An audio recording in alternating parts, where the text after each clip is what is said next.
Hello, John. How are you doing today? I'm okay. How are you doing? I'm very well, thank you. Welcome to the Dialectic Space podcast today. I'm excited to welcome you back. Um, for some of our audiences who may not know, we tried to host this sometime last week, but we experienced some technical difficulties due to internet situation in the Gambia, obviously, as always. And that has been one of our biggest. Thank you for agreeing to do this with me. And today, as all of you already may be aware, we intend to dive into the issue of Guinea-Bissau as a country that is experiencing um, military insurgency right now, if you may call it. And that is not something that is unique to Guinea-Bissau. A lot of African countries are also experiencing the same right now. And so we wanted to really have a conversation about understanding the dynamics of the country right now, its socio-economic condition, its history, and why it's so prone to military takeover. But particularly in regards to the recent presidential elections of Guinea-Bissau. So um, we'll begin with allowing my guest to the audience, who is and what do you do, where you're from, also why such an interest in the country of Guinea-Bissau. Welcome to Dialect Space Thank you. Podcast. Thank you very much, Mr. Ibrahim. Good evening, everyone that is watching us from anywhere, from all parts of the world. My name is John Jaliba Mbake. I am from Pirang village, which is in Kombois district in West Coast region. That is where I was born. And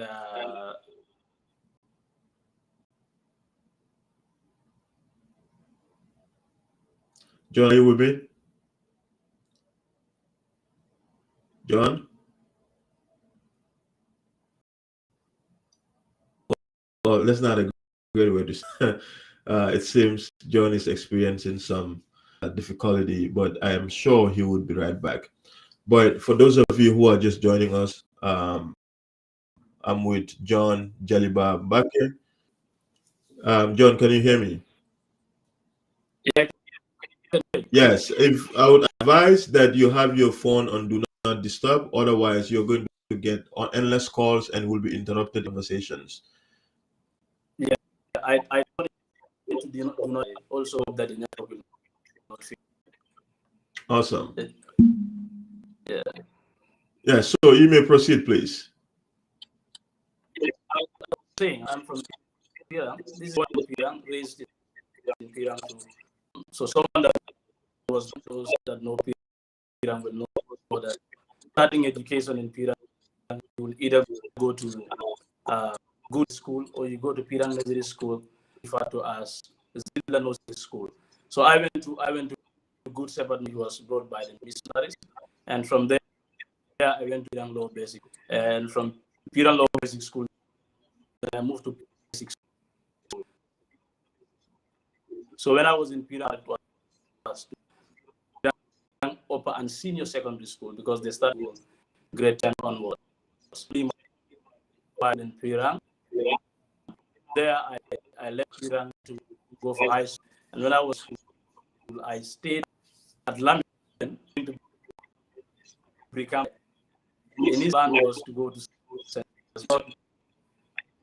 I realized that school. But before I realized, then it was, I think, after 2 weeks. So as a result, I had to stay in London with my grandma with the intention that I'll move to St. Peter's after doing one term in Brikama Methodist Academy. I did only one term. So after doing the first term, I was told that I have to spend an entire year. I have to finish my grade 10. Then I'll have to go to send the entrance exams. If I pass it, then to grade 11. So when I finished grade 10, Brikama, they allowed for me to go to another school. As a result, in this academy, that is where I graduated. Graduated as the head boy of Brikama Academy, not very long.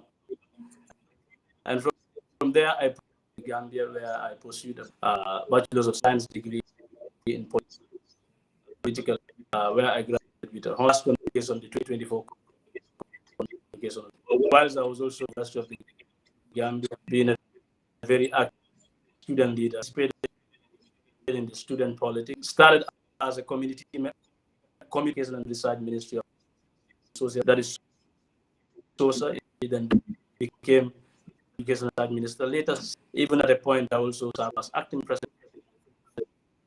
I think for a period of one had to reach for the vice president position at the University of the Gambia students level. So I finished UTG.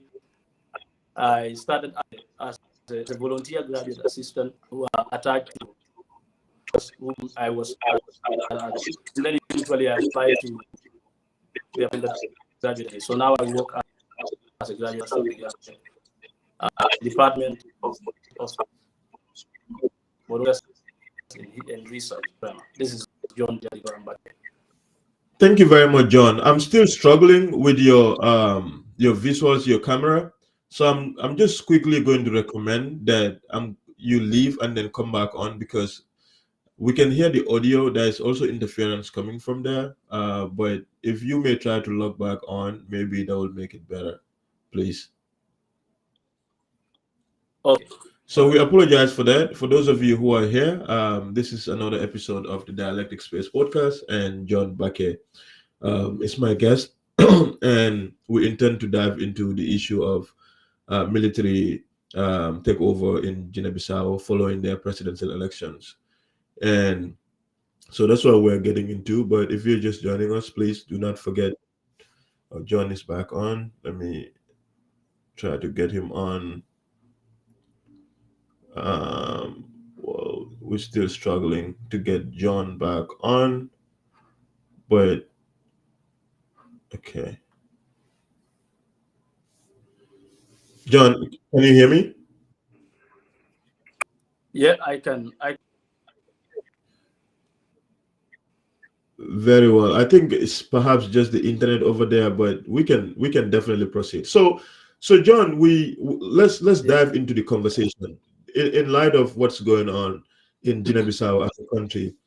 They had elections about a week ago on Sunday, and we're supposed to find out the outcome of the elections on a Thursday, and then just on a Wednesday night, we found out through the president himself, who reported to France 24 or France Media Networks that there has been a military coup, that he's been deposed, which is pretty unusual. So I want you to explain to us, what are the circumstances of that? What do you think exactly happened that allowed such unfolding of the political situation in that country? Yes, thank you very, very much. As you rightly, elections were conducted in Bissau on the 23rd of the month, which was on Sunday, and a lot of people went out of different regions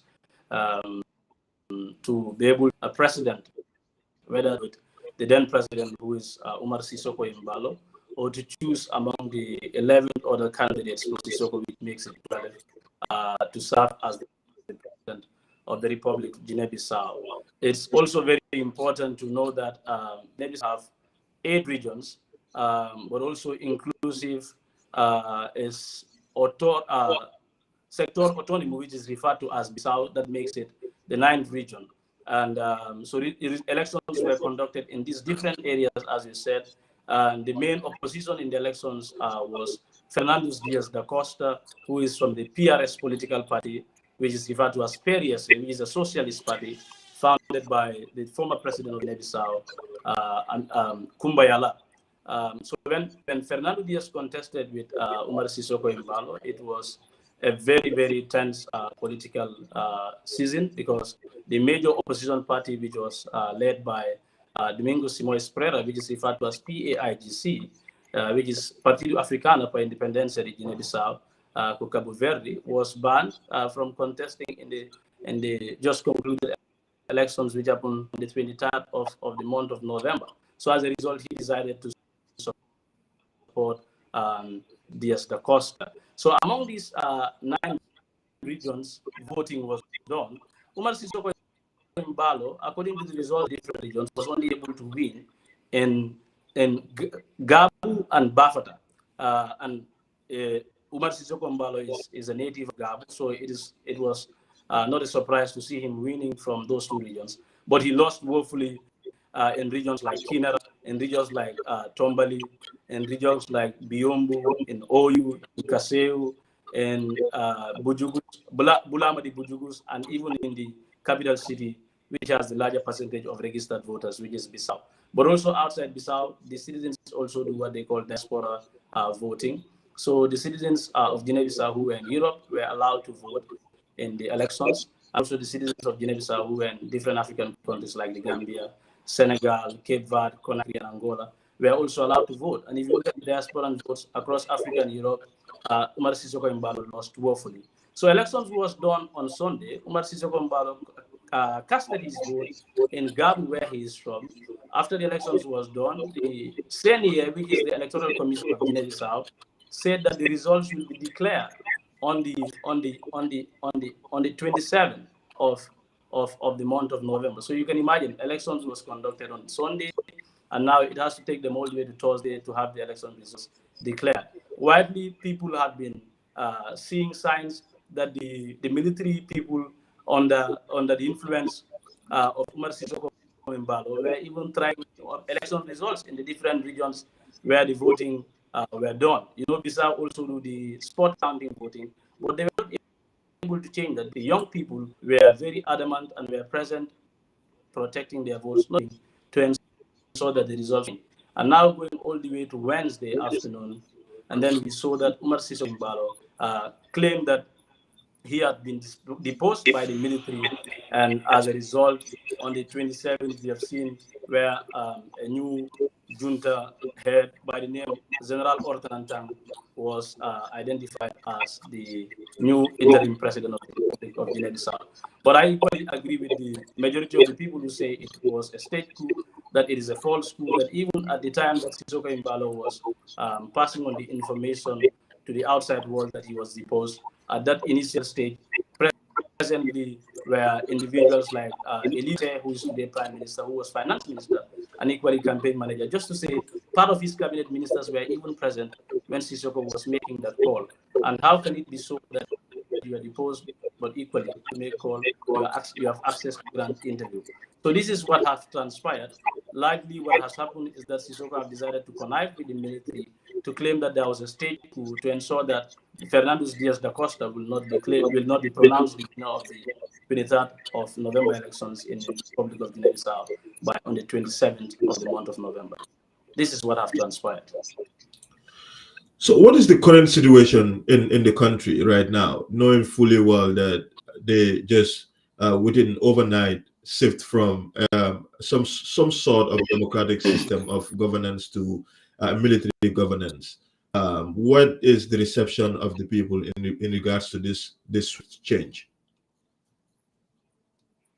The reception of the people lively that they are not pleased with what is happening. Especially these are citizens that were full of energy, and on the on the 23rd of the month of November to go out and cast their votes with the whole president, because majority of the citizens believe that the former president Umar Sissoko have not well as expected of him throughout the period that he has served as president. This was an individual that was just supposed to be as president election, but refused to spend 6 years before conducting an elections. this was an individual who, when he became president, decided to dissolve the parliament because majority parliamentarians were, and even after they conducted elections, after conducting the elections, about 53 parliamentarians were all from the opposition party, where only got 28 parliamentarians.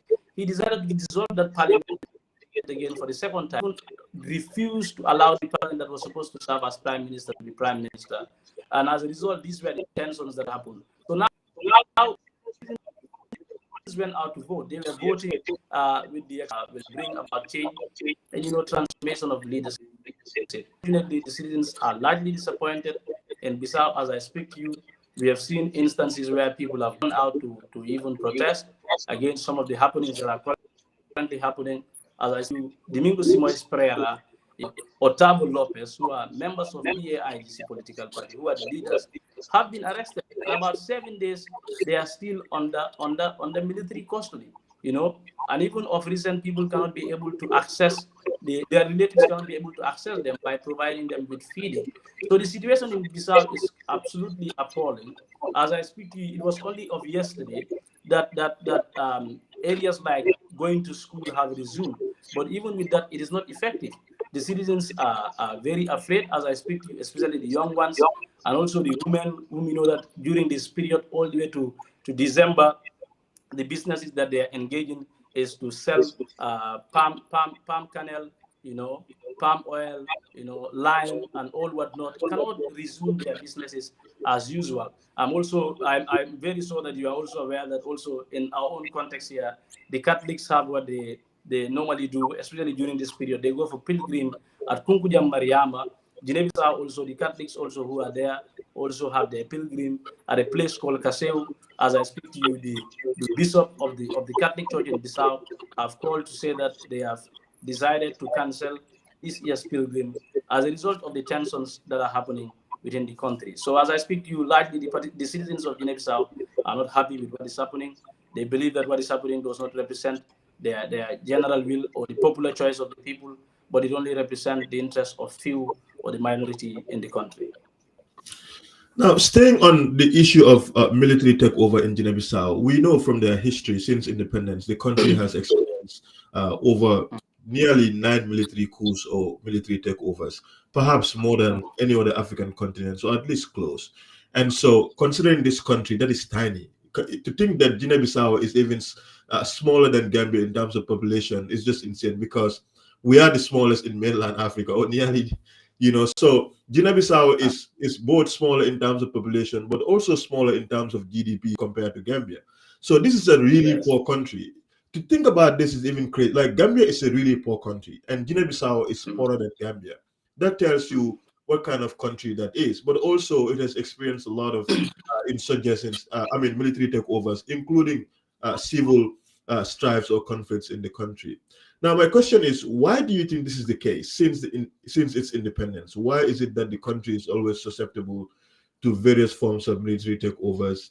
Also, another context to this is the fact that Guinea-Bissau is a transit point for narco. In fact, the UN, I think, characterized the country as a big narco or drug point, transit between other narco states, for example, like Colombia, that were reported to be using the country as a point for transportation of drugs and other substances.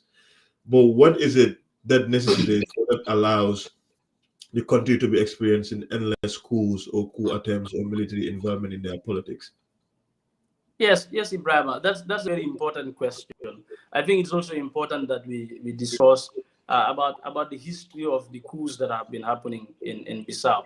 So it is as a result of the country was not built on strong foundation. When I say strong foundation, I mean democratic institutions to be established to ensure that there is separation of power, not only in writings but in actions, and also to ensure that there are proper checks and balances.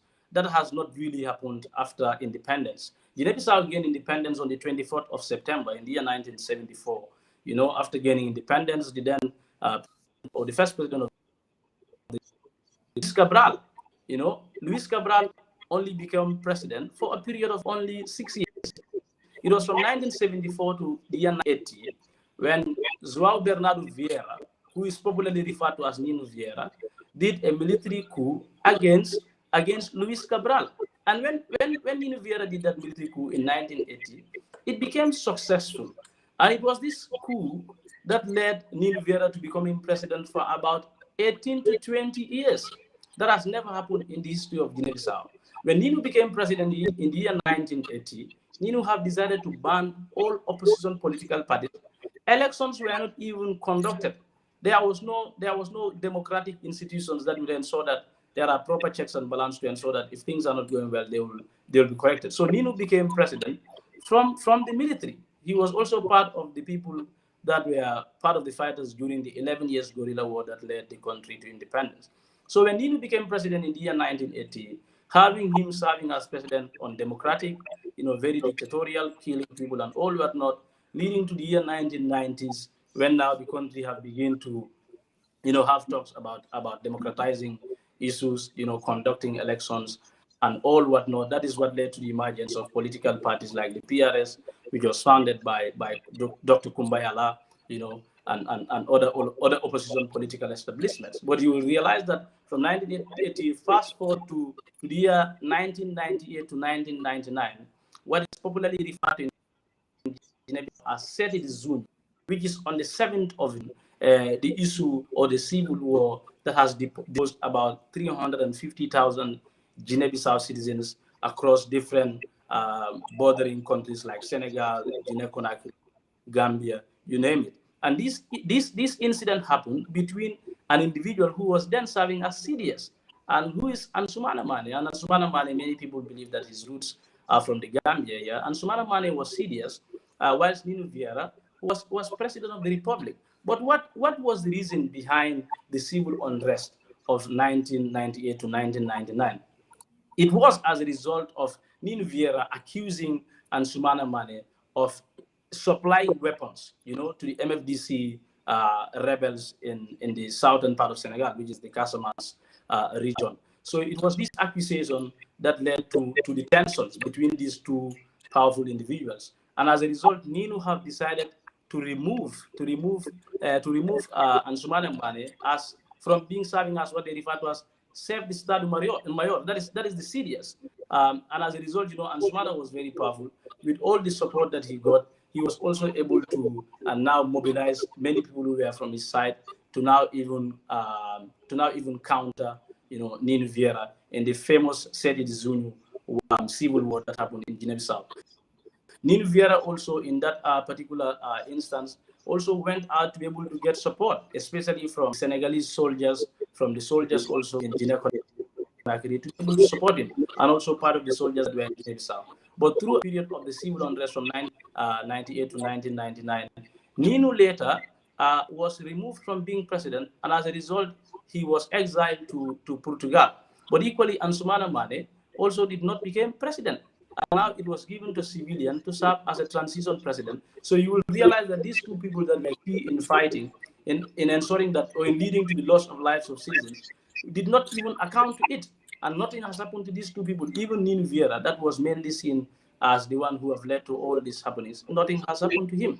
And you see, fast forward to the year 2000, elections were conducted, and that is what led to Kumbayala becoming president in the year 2000. And all the way to 2003, we also had people like Vrismu Korea, who was also an individual who led also the removal of Kumbayala, the military coup that led to the removal of Kumbayala as president. Then later, Nino Vieira also will be seen to come back and become president again, and all the way to 2009 or 2008, 2009, which led to his killing. But you will realize that also before Nino was killed, they first had to kill, or Nino had to first ensure that the then CDS, who is Takminawai, was also killed. And it was during that period when Takminawai was killed that Nino Vieira also lost his life. So you could see this military intervention happening throughout. And the major one also in 2012 to the runoff of the elections, the second round election between Kumbayala and Carlos Gomez Zinho, was orchestrated by Antonin Jali. Many people here will call him Antonin Jai. He's not Antonin Jai because they cannot pronounce his surname properly. His surname is Antonin Jali. He was also serious. He's the one who led who was the one, he was the head of the military team that had to remove Carlos Gomez Jr., who was a transitioning president. But also in 2012, you will realize that these people have they had that they were justifying. They were saying that Carlos Gomez Jr., even having Angolan soldiers, whom you know that he brought them not to defend Bissau, but to be there for the interests of Carlos Gomez Jr.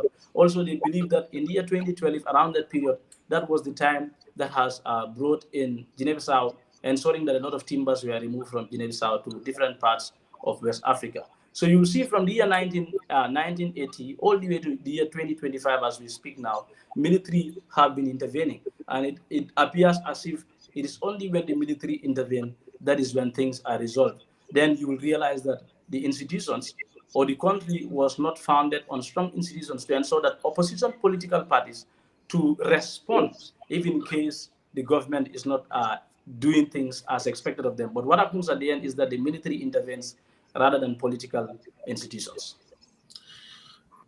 To that point, what is the impact of like regional bodies, for example, and continental bodies, say ECOWAS, for example, Economic Community of West African States, or the African Union? What is their reception of the rising military involvement in politics, or the incarnation of the military? Again, we've seen this before for a very long time in the continent. What do you think is their reception to it? Do you think they have any influence at all? Because they don't have any influence in a lot of places, that we've seen the militaries, step up and take over power.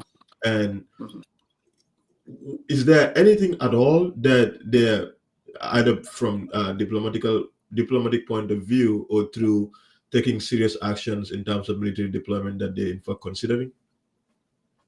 Yes, the ECOWAS, as you said, many people refer to it as, or the African Union is referred to a toothless bulldog, and now also people are also calling ECOWAS the same, because you realize that ECOWAS by the year 2020 they had plans, or part of their agenda is what is referred to as silencing the guns, But even beyond 2020, the guns have not been silenced. We have seen, we have seen cases in some West African countries where there were military takeovers, like in Niger, in Burkina Faso, in Guinea-Conakry, and now also presently in Guinea-Bissau. So ECOWAS is expected to do things. Is expected to do things that they are not doing as we speak, and that is why we are where we are. But also with regard to what has been happening in Bissau, or what is currently happening, you will realize that just a few days ago, the chairperson, I think, or the head of the ECOWAS team recently or presently is Julius Madabio, the president of the Republic of Sierra Leone, held or led a high delegation team to Guinea-Bissau, where they met with individuals like the junta head, the prime minister, Elidu, the Marine General, people like Elder Nyanki, people like Thomas Jassy, Abel and others, to ensure that they have discussions about restoring constitutional order, having political detainees to be released, and also to have the electoral process to continue so that the results can be declared. But likely, I think many Africans no more believe that can do much.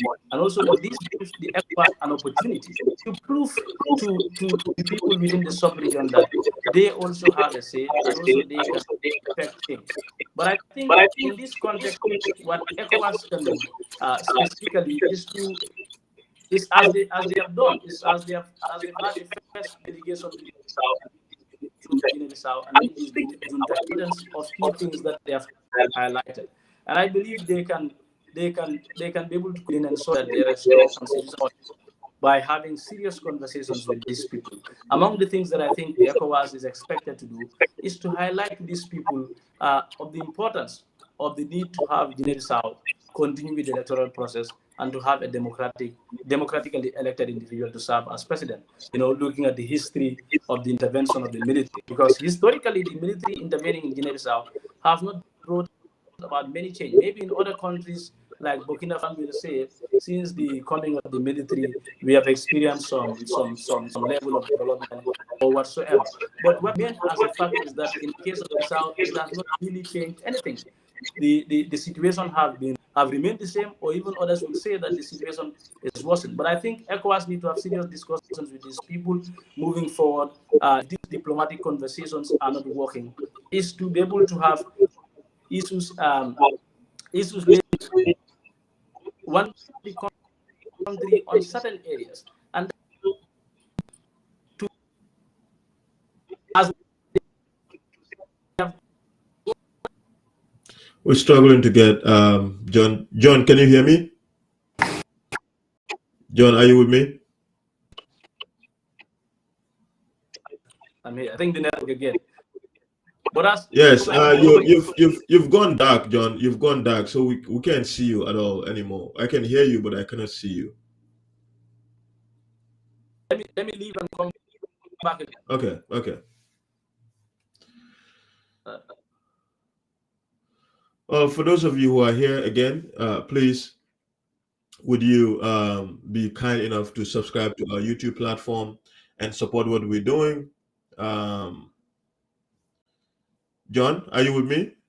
Yeah, I'm with you. Can you see me now? No, we cannot see you, John. We cannot. It's obvious. It's all dark over there. Let me remove John one more time and bring him back on. But yes, if you all have questions too, drop it on the chat. Mansakasi, I've seen your question. That's part of the things we're going to talk about, the influence of narco in Guinea-Bissau. I've hinted on it a little bit earlier, but we'll definitely talk about it. So if you're around, please subscribe to our YouTube account and have the notification on. I'm not sure why this is happening, but John, we cannot see you. Your camera is wholly dark. Yeah. This is Well, still now. Yeah, this is interesting. Birange megabytes gone. Aliu Job. No, it's not megabyte. He has megabytes. John is a big man. We can't see you at all. It's the government network. It's not megabytes at all. Yes, John, I see you now. All right. Thank you very much. Also, yes. So yeah. So yeah, I was just rounding up. I was just rounding up to say that ECOWAS need to take serious steps. As now I learned that they have now decided to not have Bissau to participate in any of, especially the juntas to participate in any of their decision making.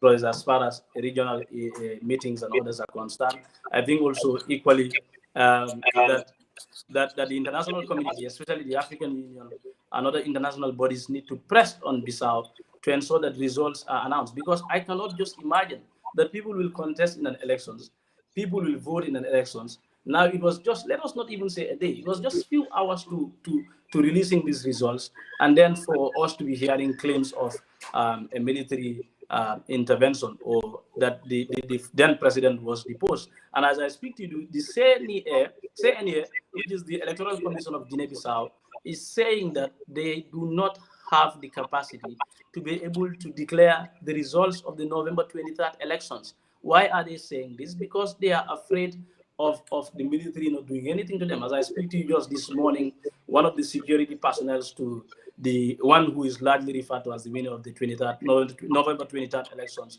Fernando Diaz, just lost his life as a result of serious tear gas that they were using at Fernando Diaz's residence in the capital city in Bissau. So I think the ECOWAS really need to intervene. It should be beyond these conversations. There's always, as they said in peace and conflict studies, that protest is the last resort.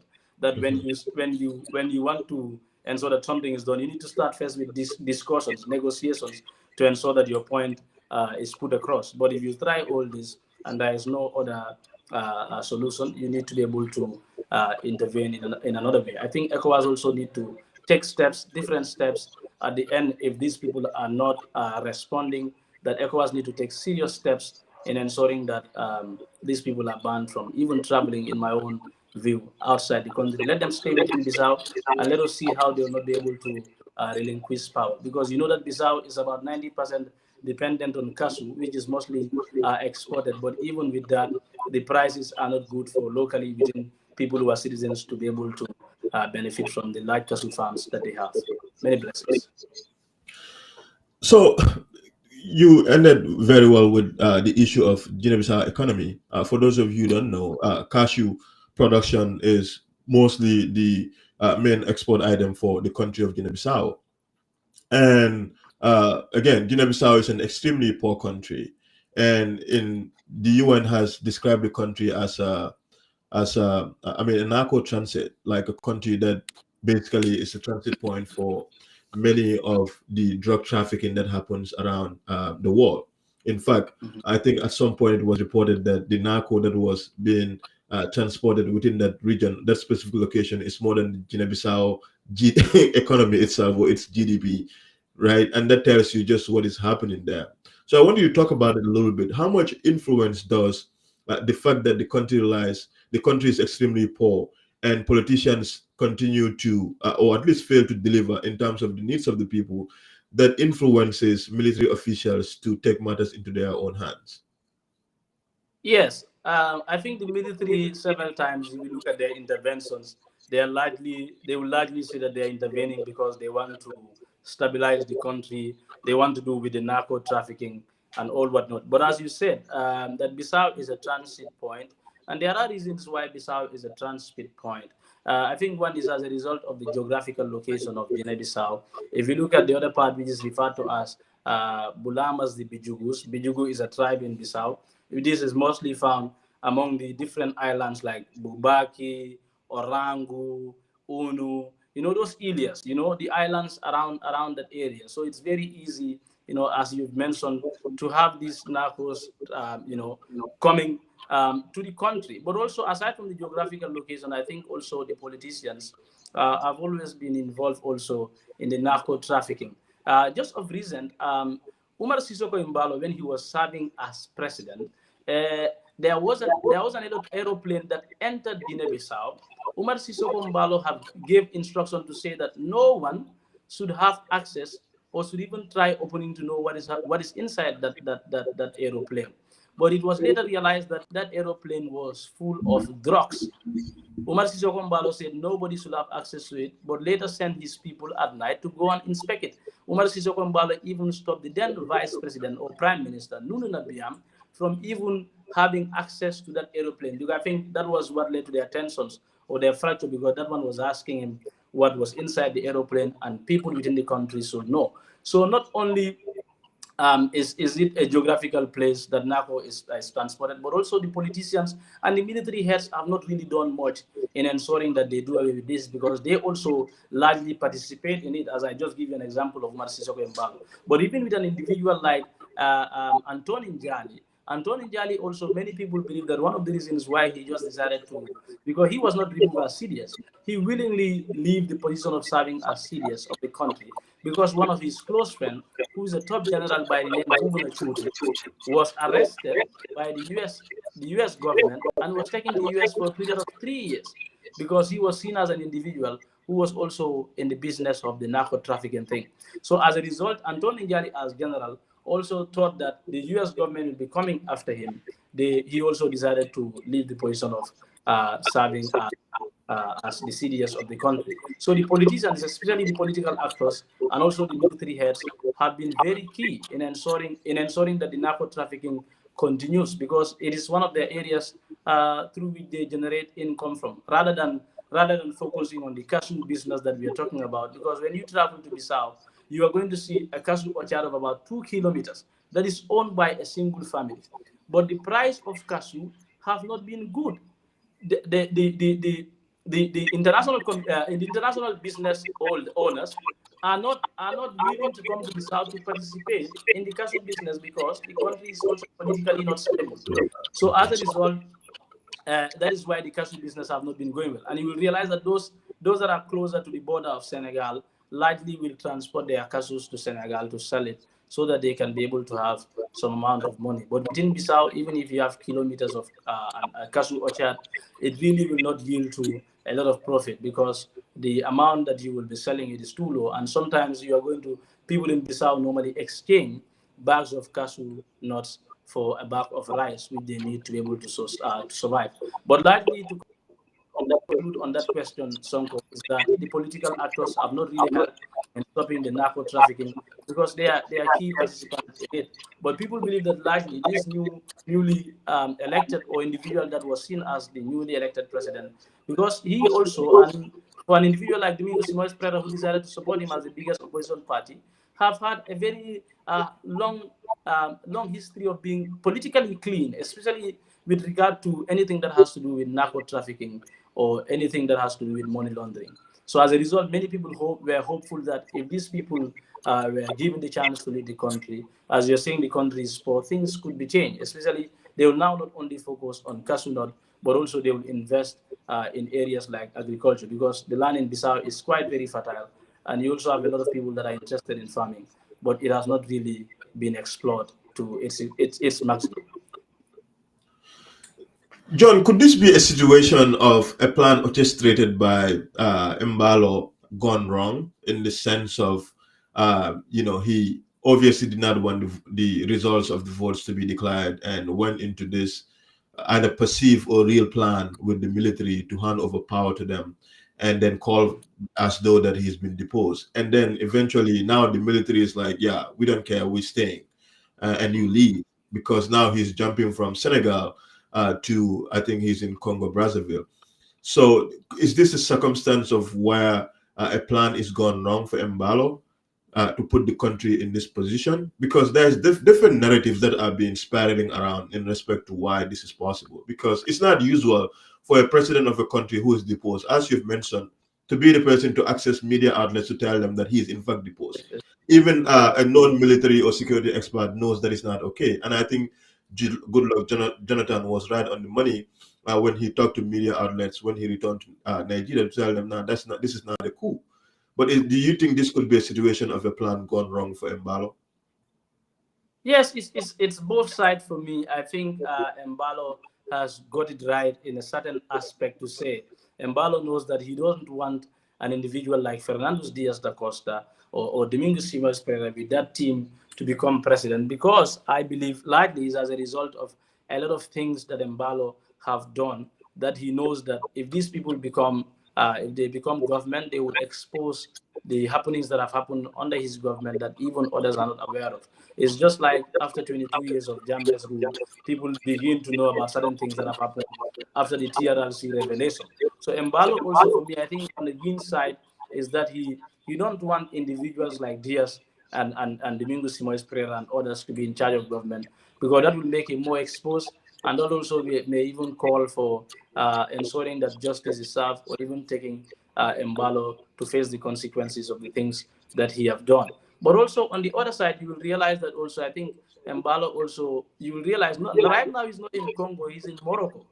So within a week, he had traveled about 3 countries. He was very fond of traveling whilst he was president. He will not spend more than a week in Bissau without traveling. He will come for a meeting in the Gambia.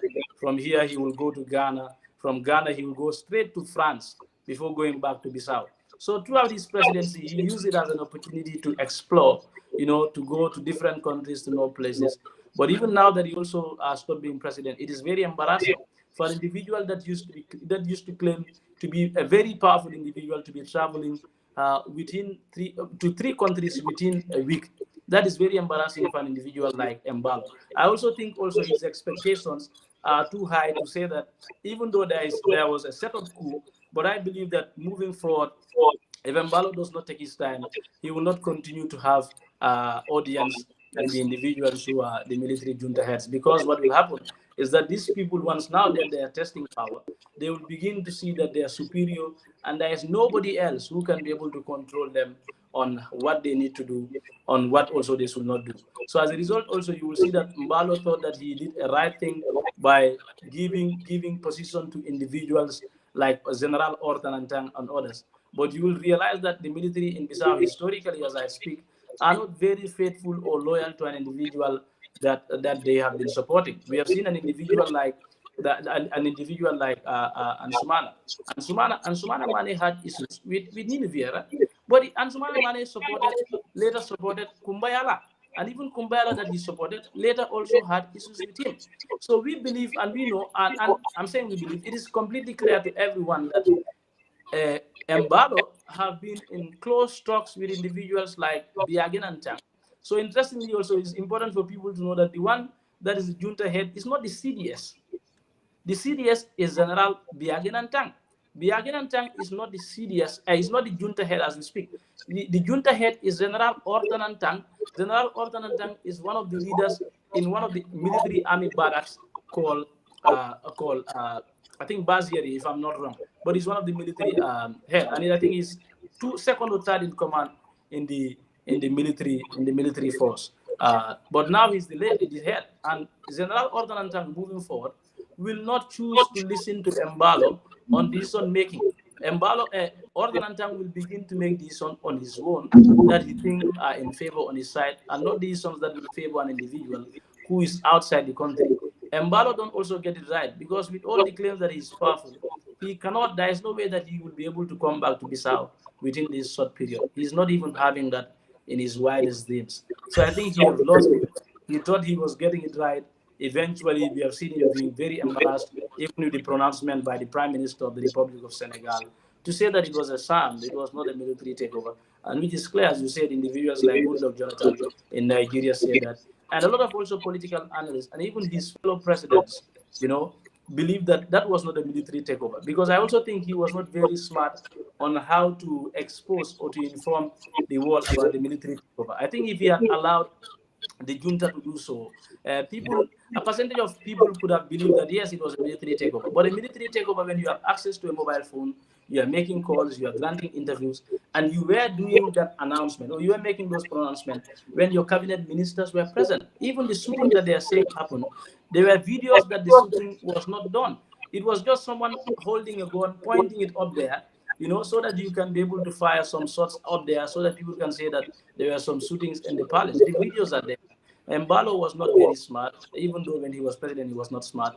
Even in the process of leaving office also, he was not very smart on knowing what to do to ensure that he can be able to have people believe that that was a coup. I think he lost it entirely. John, in conversations like this, sometimes we lose sight of the most important people, which are the people themselves, who are subjected to these various forms of, governance that either one way or the other sometimes fails to guarantee their safety and gives into things that will, in fact, improve the quality of their life. And so Guinea-Bissau is not an exception. I think the people continue to be marginalized. The people continue to be subjected to times without number, various forms of military takeovers or governments that are just very irresponsible. And the military clearly has not also done very well in terms of its record to do and give into the needs and wishes of the people of Guinea-Bissau. Now, my question is, in light of this military takeover, how free are the people in terms of moving around, in terms of going to work, in terms of continuation of their labor incomes or work incomes that they're supposed to earn? Because we know for a fact, military, when they come, the first thing they do is suspend the constitution and suspend the freedom and liberty of all people. And they continue to do this to sort of put in place systems that would not allow any form of dissent from anybody, from any society. Although we've seen a small number of people that went out to protest when the military declared that they've taken over. But how free are the people to continue on with their daily lives with what's happening in the country? Yes, important question. Ibrahim, you will realize that immediately there were claims that the military have taken over. They made also pronouncement that they closed the borders, curfew after 7 p.m. After 9 p.m. I think 7 or 9 p.m. you are not supposed to be seen out and all whatnot. Certain businesses were closed down and all whatnot, especially schools and key facilities that people need to access on a daily basis. So the citizens are not largely free, even that now some of these things are open now. They are saying that now the borders are open, people can travel, people can do their businesses. But still now the citizens are afraid because they are afraid that there could be tensions. There could be tensions from both the civilians and also the military individuals. Because what also happened is the fact that even the curfew that they imposed, we have seen instances where people were seriously beaten here. because those people were just seen outside working. They were not doing anything. So the citizens are not largely free. For example, if you have an urgent transaction that you need to do outside at night, there is no way you will do it, even if it is an emergency transaction, because the military personnel were everywhere, especially in the major town or in the city, in the capital city, which is Bissau. So the citizens were not free to do their daily hustles. I was saying that it was just of recent yesterday that students have begun to go to school, whether it's secondary schools or university. But even with that, you will realize that the education or the lessons are not really effective.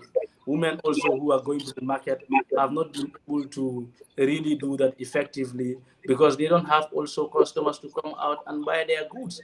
At the hospitals, people are even protesting days before the elections to say that medications or even those that are nurses and doctors are saying that they have not even been paid their salaries on time. So all these things have been happening. The citizens are not really in a position that they were, before the elections, or in previous times. So as a result, citizens are not really free.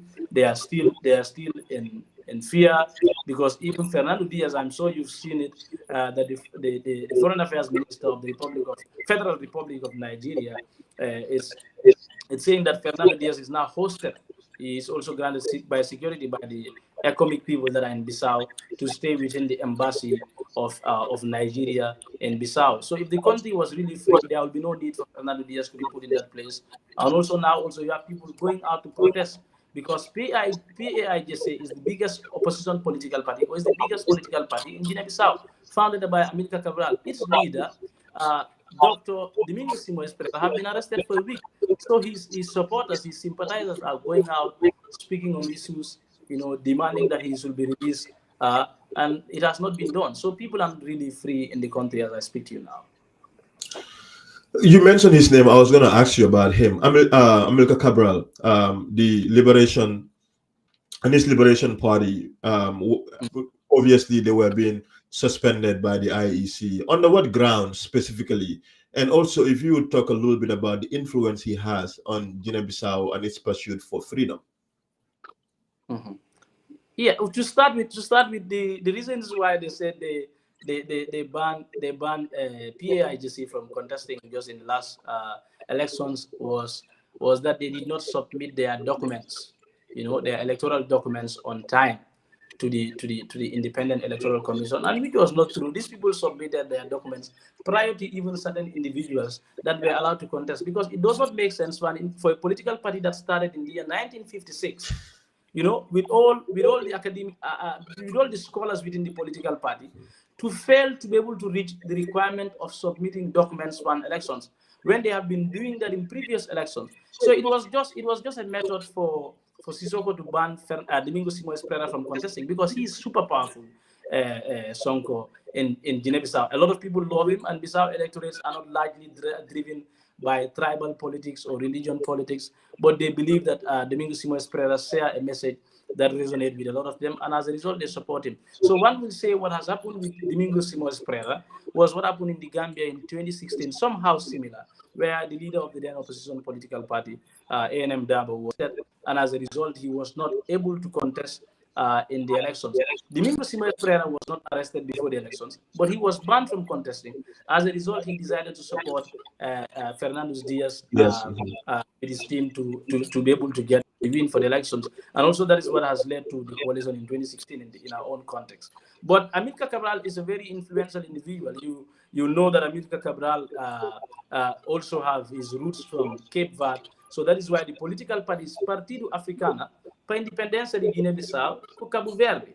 So their focus is not only for the independence of Guinea-Bissau, but also of Cabo Verde. But what also have led it to be an armed struggle team, also with an ideology. You will realize that in the year 1959, they used to have what they call a place called Pinjikiti. Pinjikiti is a depot. You have some dock workers who were working, citizens of Bissau who were working there, and these people went out to protest to say that their wages should be increased. It was as a result of that. That is why a lot of people, a lot of them were killed.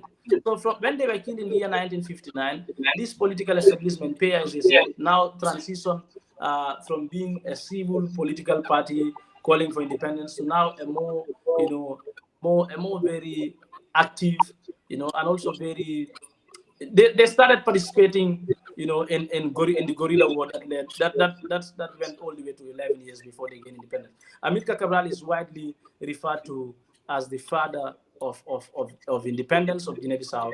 He did not witness it, but likely he was a key contributor. And if you go to Bissau, especially in the capital city, just as you enter, just beside the Osvaldo International Airport, you will see, a big statue of Amilcar Cabral. You go to different places, written on the wall, even people naming their children after Amilcar Cabral. But also realize that if you follow the elections that just concluded, two things were very fundamental. You see people using the red hat, people were using the red hat, and others were using the other, what someone will refer to as Sumbia. And the Sumbia was really, something that Amilcar Cabral started using. And if you go to the PIGC political party, that is one of their emblem, was their main emblem, symbol that many people use. Whilst with Kumbayala is the one who started using the red hat or popularizing it, which is a Balanta traditional culture of mainly people that participate in the elderly circumcision, for example, of what happens with foot and puff. So, Kumbayala used the red hat, Amilcar Cabral used the Sumbia cap. So those two were very instrumental in people sending a message, towards the just concluded election. Amilcar is very influential because his conversations are mostly focused on ideologies, on socialism, on Pan-Africanism, on liberating the country, rather than speaking on tribe, rather than speaking on other issues. As I speak to you, majority of the citizens in Bissau cannot tell you what tribe those Amilcar Cabral belong to. As I speak to you, majority of the citizens in Guinea-Bissau cannot tell you what tribe those Domingos Simoes Pereira belong to. Because these are individuals who learned from Amilcar Cabral, whose focus was not on tribe, but whose focus was seeing how to unite the country and liberating the country. But Amilcar Cabral was very clear on one thing. He said you should claim no easy victory, and also you should tell no lies while the struggle is ongoing. He is largely referred to as the father of Guinea-Bissau's independence. That's profound. That's really deep. Um, but John, the location of Guinea-Bissau, like you talked about briefly earlier, next to Senegal, and then also very close to the bigger sister Guinea-Conakry, that have also experienced a military takeover in its recent history. What does it really mean in terms of the impact of the military involvement in politics in the wider African continent? And we've seen it in the Sahel region as well in Africa. But Senegal is close by, Mauritania is close by, Guinea-Conakry is close by. They already have their experience. And Gambia, what we see recently as well, allegations of military coup by former members of the junta, or in the case of, say, Sana Sabali, who was a member of Jambes, killer squad, basically, for a lack of better term to use. So what does this really mean for the continent? Is there any connection whatsoever that you may be aware of in terms of your experience and what you know and what you study? Because clearly you have a very deep knowledge of these circumstances that is happening in the continent. If you would like to share a little bit about that. Yeah. So for me, Sonko, I think because it's widely said that the world is a global village, and you look at it, for example, Gambia, Bissau, and Senegal. I used to tell people, for example, in Gambia and Senegal, maybe the only tribe that you will say is in the Gambia, but not in Senegal, maybe will be the Aku tribe, I assume. But I believe that likely the tribes that are here are what you can find in Senegal. Equally, if you go to Bissau, you have Fulas, you have Mandinkas, you have Manjagos, Balantas, you have Sarawules, and all that. And you also find those tribes in Senegal and in the Gambia. So the world is a global village. What I'm trying to basically put across is that I believe people are inspired by what they see happening in another country. And that is why today you will see, especially the political class in our own context in the Gambia, many of them had connections, especially those in the opposition, with the then opposition of Senegal, which is past state, which is now in government. So people have these conversations among themselves, people that are doing the same thing across countries. For example, today, what we do when I was a student at the University of the Gambia, I know you were there, and with Dr. Ensatule's famous trip to Bissau, the research trip to Bissau, and throughout our trips to Bissau, I went to the Bissau trip, I think 2-3 times. It gave me an opportunity to be able to interact with the Bissau student leaders.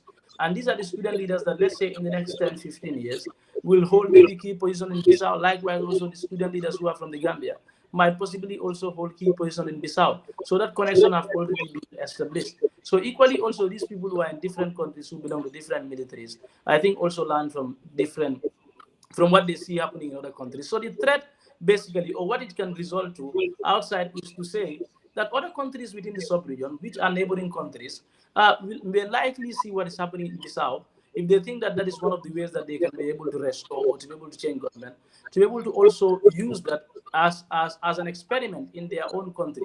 Many people believe that what happened, I cannot really recall very well, but what happened in Nigeria, I think that was a case of a military intervention in the 1960s, contributed largely to what has also happened in the Gambia in the year 1994, because Gambian military guys were inspired by other people, as they said, were inspired by what happened in Nigeria. So I believe equally also what is happening in Bissau can inspire other military groups in the sub-region to be able to also use that method if they think that that is what can work out with them. Also to be able to even, the military now, to be able to even call for partnerships between them and political parties. And when you do civil military relations, you will realize that largely the militaries need to focus on their mandate and stay in the barracks, because that is what is expected of them. But now you see with Bissau, what is happening is that it looks like there's a coalition between the military and political entities, and which is unprecedented in any part of the world. So this can motivate other countries within the sub-region. But I also think the effect is that because of the borders that they have set, this military intervention and the tension also it brings about may lead to also having people leave those countries to move to other countries within the sub-region, which might not really be economically viable or even good for those countries. For example, what is happening in Bissau, those that are closer to the Senegalese border can easily move. If there is, like what happened in the year 1999, 1998 in Bissau on the 7th of June, that 350,000 people that were disposed, others came to the Gambia, others are in Senegal, others are in Conakry. So you could see the effect on it, that people now no longer, they even lost touch with their relatives in their countries back home as a result of these interventions. I think the interventions in one way or the other can inspire other countries to be able to also participate in the things that they have seen happening in other countries. But also its effect negatively is that it is going to displace people in other countries where they should not belong, where they will also not even have opportunities. But also now will even make it a burden on the government of that particular country now to also see how best they can be able to help in that particular aspect. John, as a word of advice to current leaders within the region or within the continent of Africa, what would you say that they should really prioritize right now and also for the near future to avoid the dangers of military involvement in politics? Because clearly it's not going to go anywhere. It's going to come. We don't know the next country, but we could guess where the next countries are going to be, right? Because if, like I always say, military interventions most of the time do not come out of isolations. There are prevailing circumstances that give rise to them. And there's a whole legal and scholarly debate that is ongoing in terms of the legality and legitimacy of military governments. You know this, between when they come into office and they suspend the constitution and then they move themselves through an elections when they have a popular mandate. Do that mandate even stand the test of legitimacy? It's a scholarly and academic question that continue to go on, right? But there are parts of the military that believe that they have the right and even a duty to step in to salvage the people if the politicians are not responding to the struggles of the people. So, what is your advice, if any, to politicians both in the Gambia and within the African continent, but also to regional and continental institutions like the AU, in terms of prioritizing areas that would avoid the dangers of military involvement? Because the risk of military involvement all of the time in our history is the fact that it risks loss of lives. People lose their lives because militaries get involved, and then problems happen, they escalate into something uncontrollable. So Yeah. we need to start a way forward. But in your estimation, what do you think should reasonably be the things that we should be Yeah. doing? Yeah, important question. I think as you have said, there are two important groups that you have mentioned. That is the political leaders or presidents, and then you've also mentioned the regional or continental bodies like ECOWAS and the African Union. For me to start with is with the president or the political actors in the different countries. That is to say, the presidents and the political actors need to stick to what is the mandate or what is outlined in their constitution or in their country's rules of governance. For example, a country that is known to only have two-term president, and now after the two terms, and that president is supposed to be in position of writing his memoirs of what has happened as president, and also to start thinking of how will I, how will I hand over power to the next president. But also many a times what happened in many African countries is that these presidents, even after having the full knowledge that they need to only spend two terms, will eventually want to go beyond two terms. And as a result, that is what will lead to some of these tensions that happen in some of these African countries. That is to say, presidents and political actors need to stick to what is written as per the mandate of the Constitution. If the Constitution said, as president of a country, you need to do only two terms, you need to do only two terms and leave. But beyond the constitutional mandate, the presidents who are elected, as it is said by Thomas Hobbes, in the famous theory of the social contract theory, which is between the governed and the governed. When citizens are in a country, now they give out some of their rights to a group of individuals. And in return, these individuals are expected to provide key services to them. Now, if you are given these rights by individuals to provide key service to them, are you really doing that? If you are providing services to the individuals that elect you in office, I believe that likely the military will not have any genuine reasons to intervene in that particular aspect. But what happened in our African continent is that people are elected into office, and once they are elected into office, within a very short span, they completely forget that there were individuals or group of people that elected me in this office, and the sole reason why I'm elected into office is to provide key services to these people. And instead of providing key services to these people, largely political actors within the sub-region and in Africa are not focusing on doing this.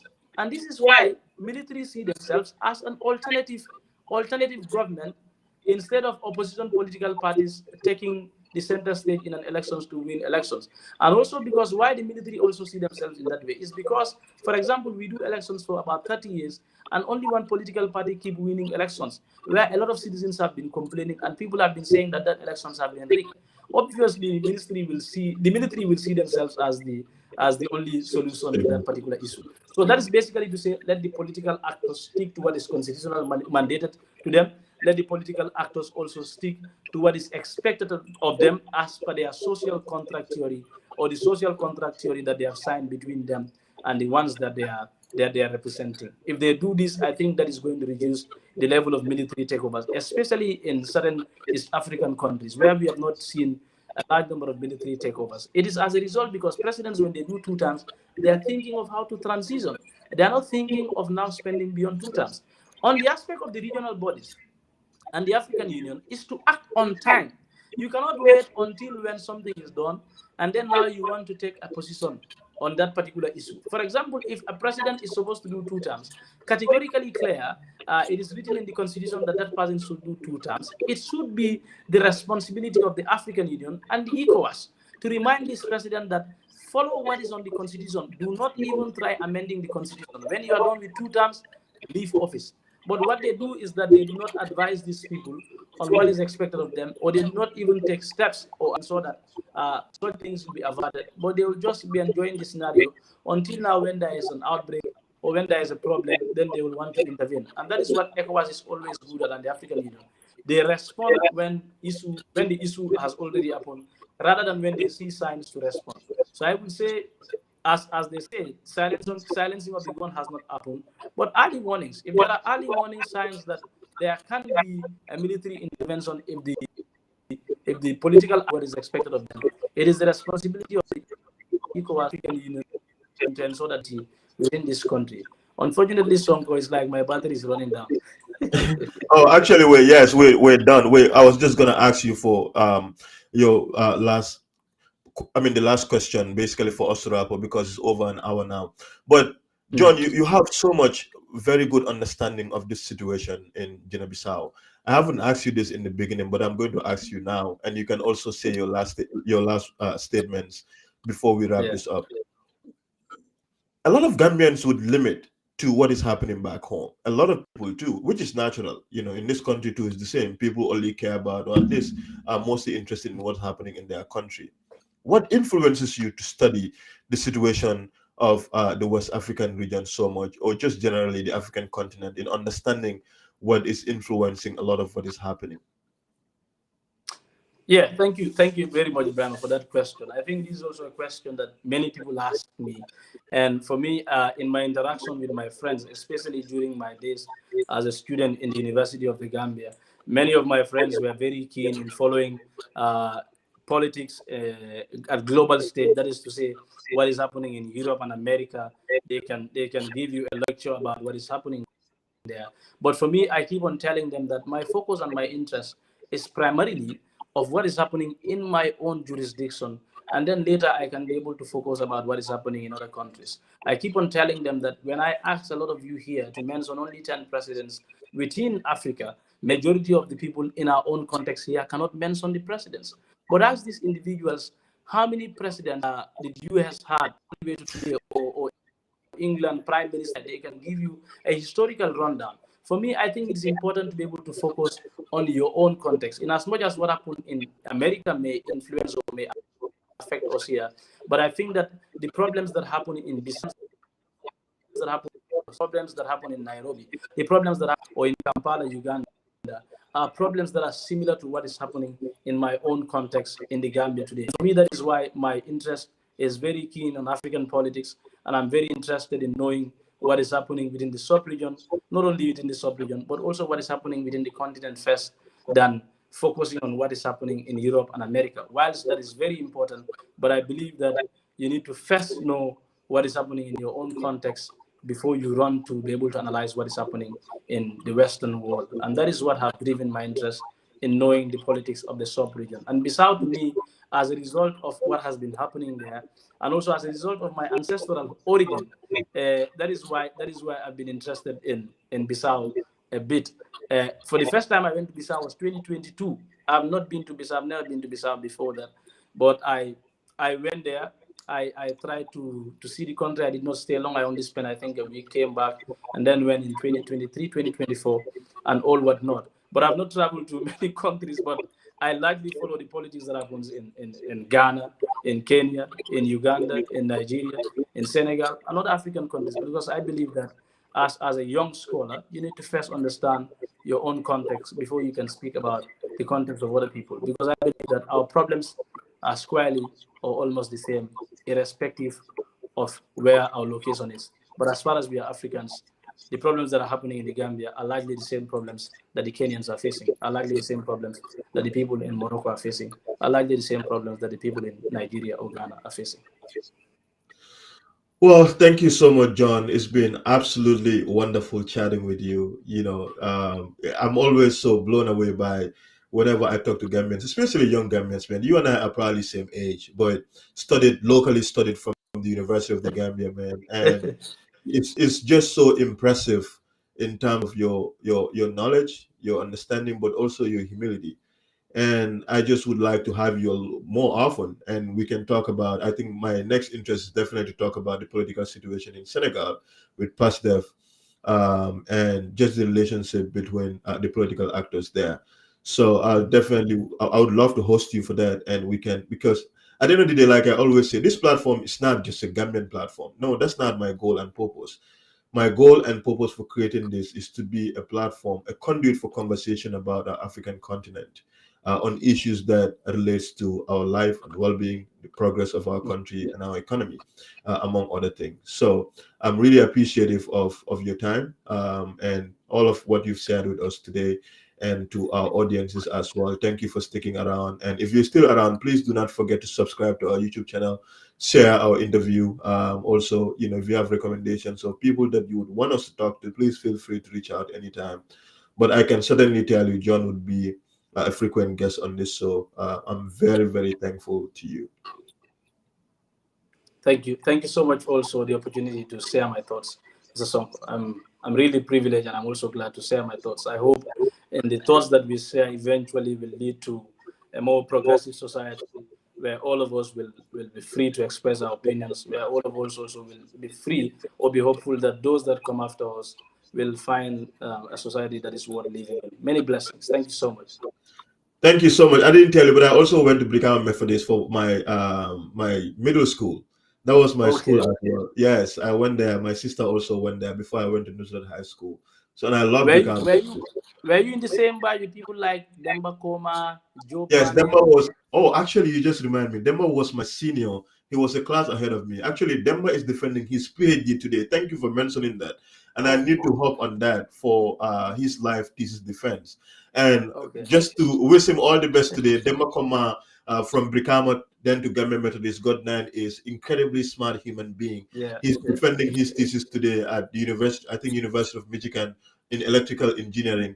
So hopefully everything goes well. I'm going to have Demba at some point. I will have a conversation. But thank you so much, John. I really appreciate it. Thank you. Thanks so much. Blessing.